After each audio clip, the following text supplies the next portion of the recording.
What was your name again? I don't think you ever told us. I know, right? I need to start repeating it more. Jaime, it would be really funny if you call yourself James Rivers on the Spanish videos. Alright, I'm actually gonna take that into consideration. After a long time, yes, we're back. That is right, the Pocketnow Daily Recap is back. I know you guys have been asking for this. It's really hard to push as many videos as we do now that we have the Spanish channel, but we figured out a formula that's gonna work.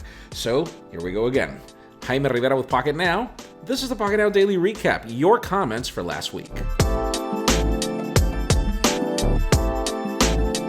So on Monday, the topic was Sony's new 48 megapixel camera sensor on mobile phones. I asked you, do you think that this is the death for point-and-shoot cameras? We had 214 comments. Point-and-shoot cameras have been dead, I thought. You know, it's funny, I thought so as well, but no, actually Sony's been pushing out some really nice point-and-shoot cameras from the RX line. These are more, oddly, prosumer cameras, I guess. Some of these could even replace the camera that I'm currently using for this video, but definitely those old $200, $150 cameras, yeah, might as well buy a smartphone. Could you imagine a Pixel phone with a Sony sensor? OMG.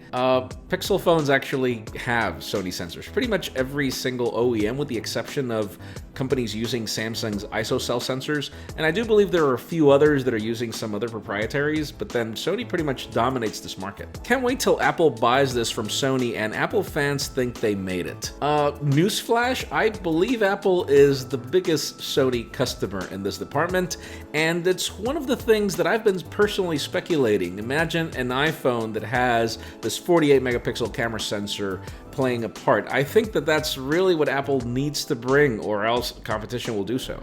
On Tuesday, we were talking about the Samsung Galaxy X, the rumors that this will be a gaming phone tablet, and I asked you, what do you think? Do you think that it's a good idea for gaming phones to be foldable? We had 354 comments. Can't wait to see all those soccer moms out there playing Candy Crush on a 1K phone. Okay, soccer moms. Have you ever seen that? Diego says yes. Alright, fine. Yeah, I can't either, particularly because it's a gaming phone, and Candy Crush can be played anywhere. Really. Gaming phones are useless. I mean, most of these Android and Apple games can't even be played with a controller. Just buy a Switch or a PS Vita for portable gaming. You know, I totally have to agree, but that doesn't mean that phones don't have the power. The thing about it is, I feel that playing with a display is probably the worst user interface available. If you can't really feel any buttons, I have to totally agree, the experience just really sucks. So I totally understand the purpose of a foldable phone, and you have the display on top and then you have the controls at the bottom.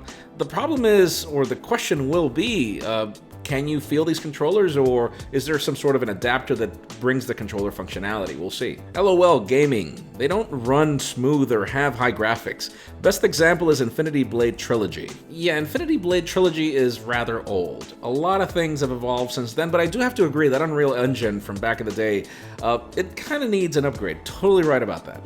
Then on Wednesday, we talked about the drama of the Core i9 MacBook Pros, how Apple sent a software fix. And I asked you, what do you think? I mean, Apple is charging $3,000+ for this computer. Do you think that it's fair for the company to charge so much and give you an undercut product? We had 168 comments. Apple are smart. They did it for free publicity. You know, I do get it. There are certain even politicians that use even negative publicity to be in the limelight.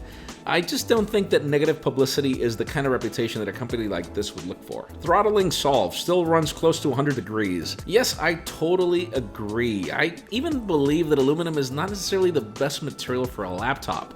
I do love the Dell approach with carbon fiber. I don't like how it ages or how smudgy it looks. But yeah, definitely companies should consider other materials to help out with the heat as well.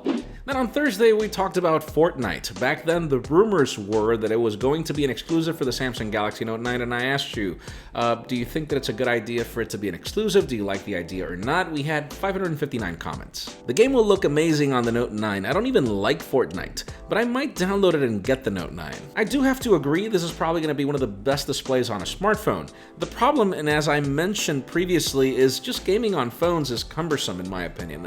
We've had this discussion with Diego, my son, over over, just how much controllers make things easier, how Fortnite doesn't really even make sense with a typical controller. You actually need a keyboard and a mouse with a lot of buttons to take full advantage of it. So we'll see. I'm not buying a Samsung Galaxy Note 9, it's too damn expensive. You know what? I do have to agree, for $950+ with those specifications, dude, buy yourself a OnePlus 6. I think you'll be better off with that, and that display is great as well. I would buy the Note 9 anyway, but I'm sure that it won't be an exclusive for long anyway. Yes, anyway, I do agree, and we also have rumors coming further where we learn that it's not going to be exclusive for, I believe, more than a month.